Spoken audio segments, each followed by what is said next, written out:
Salut, c'est Marion et bienvenue sur la chaîne. Aujourd'hui on se retrouve pour une nouvelle vidéo et ça sera une vidéo book haul. Je vous ai pas présenté mes achats depuis le mois d'avril, donc je me suis dit on est quand même fin août, il faut que je vous montre qu'est-ce que j'ai acheté, qu'est-ce que j'ai reçu depuis ce temps-là. Mais c'était beaucoup trop long, donc on va juste faire avril, mai et juin. Et comme j'achète beaucoup moins quand même que les années précédentes, ça mérite pas une vidéo book haul par mois.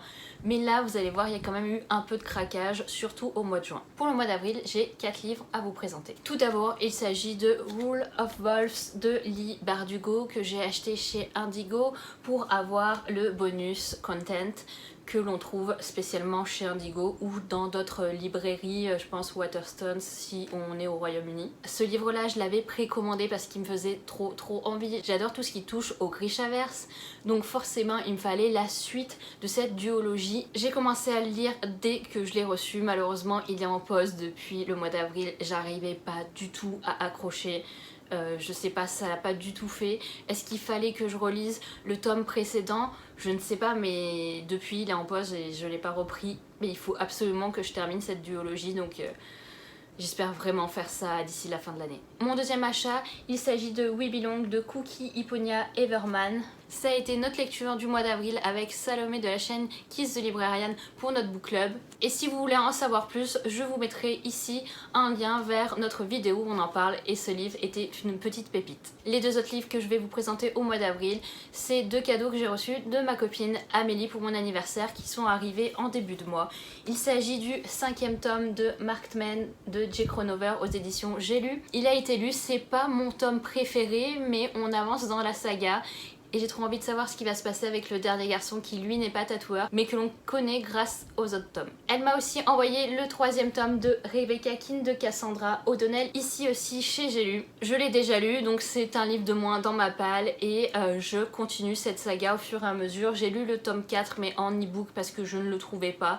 Je vais compléter ma collection et j'ai hâte de lire le 5e tome. Pour le mois de mai, j'ai 3 livres à vous présenter, donc vous voyez j'ai été plutôt soft et là aussi j'ai fait 2 achats. Le premier, il s'agit de A Very Large Expanse of Sea de Tahereh Mafi. C'était notre lecture commune avec Salomé pour le mois de juin. On n'a pas fait de vidéo dessus, j'ai même pas fait de post dessus. Pourtant j'ai vraiment apprécié ma lecture, donc ça sera chose faite sous peu. Je pense vous faire un post spécial sur Instagram ou alors vous faire une vidéo update lecture parce que ça fait vraiment longtemps que j'en ai pas fait. Et je me suis procuré le 3e tome de Bridgerton Benedict de Julia Quinn aux éditions Flammarion Québec. Les éditions Flammarion Québec sont vraiment sublimes pour cette saga, donc forcément j'ai craqué.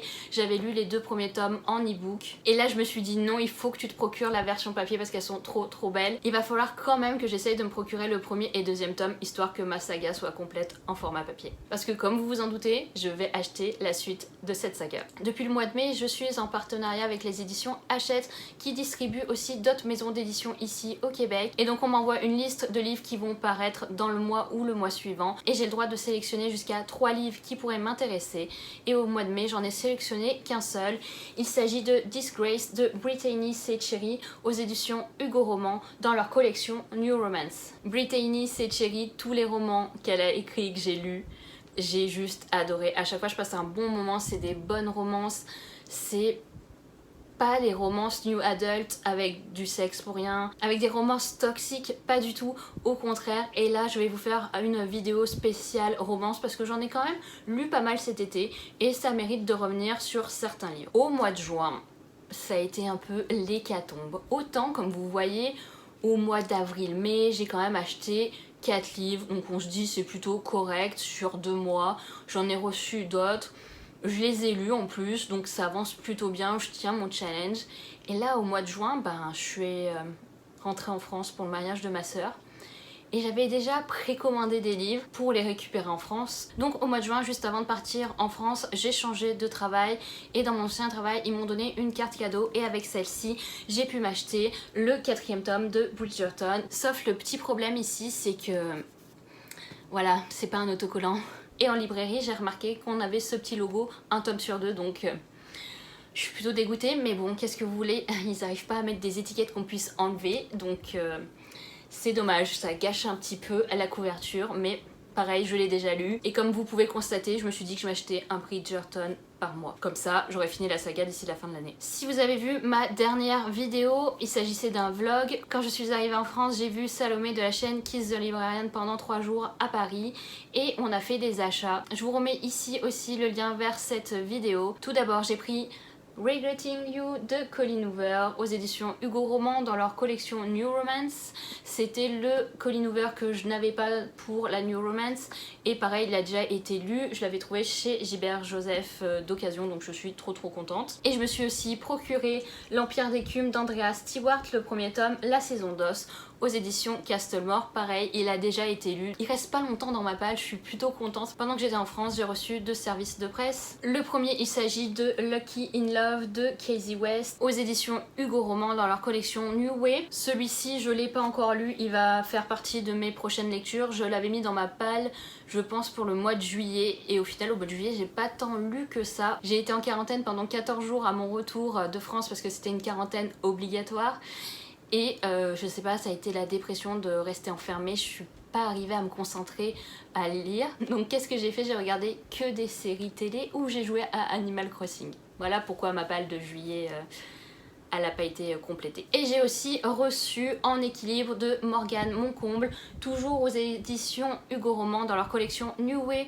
Là je vous en ai parlé déjà sur Instagram mais je vais vous en reparler prochainement dans un update lecture. Une fois arrivée dans ma famille, j'ai pu récupérer le 5e tome de Covenant de Jennifer L. Armentrout, Sentinelle aux éditions J'ai lu.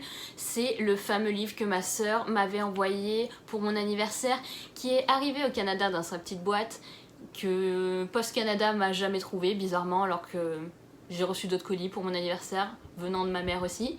Il est reparti en France et à ce moment-là j'avais dit à ma mère de le laisser parce que je voyais pas l'intérêt qu'elle me renvoie un colis alors que j'allais arriver dans 3 mois. Et ma soeur m'a dit bon bah ok on le laisse chez maman et tu le récupéreras, donc je suis trop contente. C'est le dernier tome de cette saga, j'ai hâte de la terminer, ça sera une saga en moins. J'avais un peu moins accroché avec le 4e tome mais j'ai hâte de savoir comment cette saga va se terminer. Là j'ai fait un achat que je regrette un peu parce que j'avais dit que j'arrêtais ce genre d'achat compulsif, c'est-à-dire que je n'achetais pas par exemple les 2e tomes si je n'avais pas le 1er tome, ou je m'achetais pas les livres en double, par exemple si je l'avais en français je l'achetais pas en anglais parce que la couverture était belle ou vice versa. Et j'ai quand même craqué pour La vie invisible d'Adi Larue aux éditions Lumen parce que je trouve que les éditions Lumen ont fait un travail magnifique sur ce livre et sur cette couverture et j'avais envie aussi de soutenir les maisons d'édition françaises. J'aime beaucoup Lumen et dernièrement j'en ai acheté un peu moins parce que ce qu'ils proposaient me tentait un peu moins et j'avais celui-ci en VO dans ma palle. Donc je m'étais dit, de toute façon c'est un Willy Schwab, je vais aimer, c'est pas grave et j'adore la couverture. Mais à la suite de cet achat, j'ai lu le livre en VO et j'ai pas trop aimé.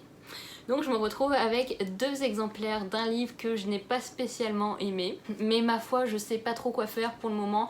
Est-ce que je garde ces romans? Est-ce que je m'en débarrasse? J'en ai conclu qu'il me reste de la place dans ma bibliothèque, donc pour l'instant c'est pas grave, ils vont rester avec mes livres de Willy Schwab. Si vraiment à un moment donné ma bibliothèque est pleine à craquer et que je dois faire un choix, peut-être que je me débarrasserai de cela parce que mon but est de ne pas racheter d'autres bibliothèques. Je veux vraiment garder les livres qui m'intéressent le plus, garder les livres que je pense relire un jour ou qui m'ont touché. Donc pour l'instant je le garde et on verra plus tard. Et là on termine avec mes 4 précommandes faites. Il y en a une, je suis aussi un petit peu dégoûtée de l'avoir précommandée parce que juste après j'ai appris qu'il y avait eu beaucoup de problèmes sur ce livre. Il s'agit de La duperie de Guenèvre de Kirsten White aux éditions de Saxus. Je l'ai lu en lecture commune fin juin, juste avant le mariage de ma sœur. Oui, ce livre a beaucoup de défauts éditoriaux et c'est un massacre. Vraiment, c'était juste pas possible, ça te coupe vraiment dans l'histoire. Et je suis même pas revenue là-dessus sur Instagram ou ailleurs parce que il fallait que je dissocie l'histoire de ce problème-là pour vous dire mon avis final, qui arrivera sûrement un jour, j'arrête pas de vous le dire, mais promis, un update lecture arrivera au mois de septembre. J'avais précommandé aussi le 2e tome de The Bone Season L'ordre des mimes de Samantha Shannon, là aussi chez De Saxus. Le premier tome, j'avais été plutôt mitigée. Il y a des choses que j'ai pas du tout appréciées, mais pourtant il y avait du potentiel et beaucoup de personnes qui ont lu cette saga en VO m'ont dit que la suite était vraiment exceptionnelle.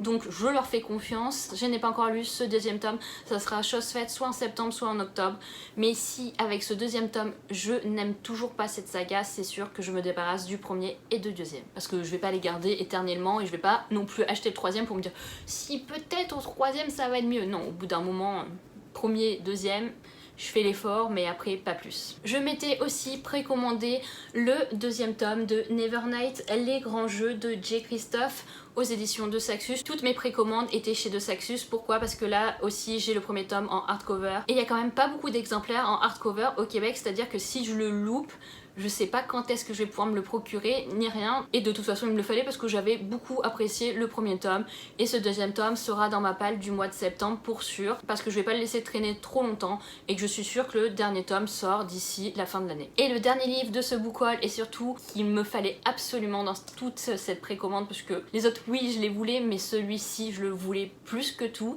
parce que je l'ai vu passer de partout en VO, parce que je le voulais déjà en VO mais j'avais un peu peur de rien comprendre et d'être toute mélangée dans l'histoire, et qu'en plus en VO il n'existait plus en hardcover et c'était un livre juste magnifique. Donc quand j'ai appris qu'il sortait en français chez De Saxus, je me suis jetée dessus. Il s'agit de La Cité de Laiton de S.A. Chakraborty, toujours chez De Saxus. La couverture est juste magnifique, je l'ai lu, c'est un gros pavé et ça a été en plus un coup de cœur. J'ai tellement hâte que le deuxième tome sorte parce que je veux absolument savoir ce qui va se passer dans la suite de cette saga qui est juste pour moi exceptionnel. Voilà, ce book haul est terminé, j'espère qu'il vous aura plu. Si vous avez lu un de ces livres, n'hésitez pas à m'en parler en commentaire. Et nous, on va se retrouver la semaine prochaine avec une nouvelle vidéo qui sera un focus sur From Blood and Ash de Jennifer L. Armentrout. Bye!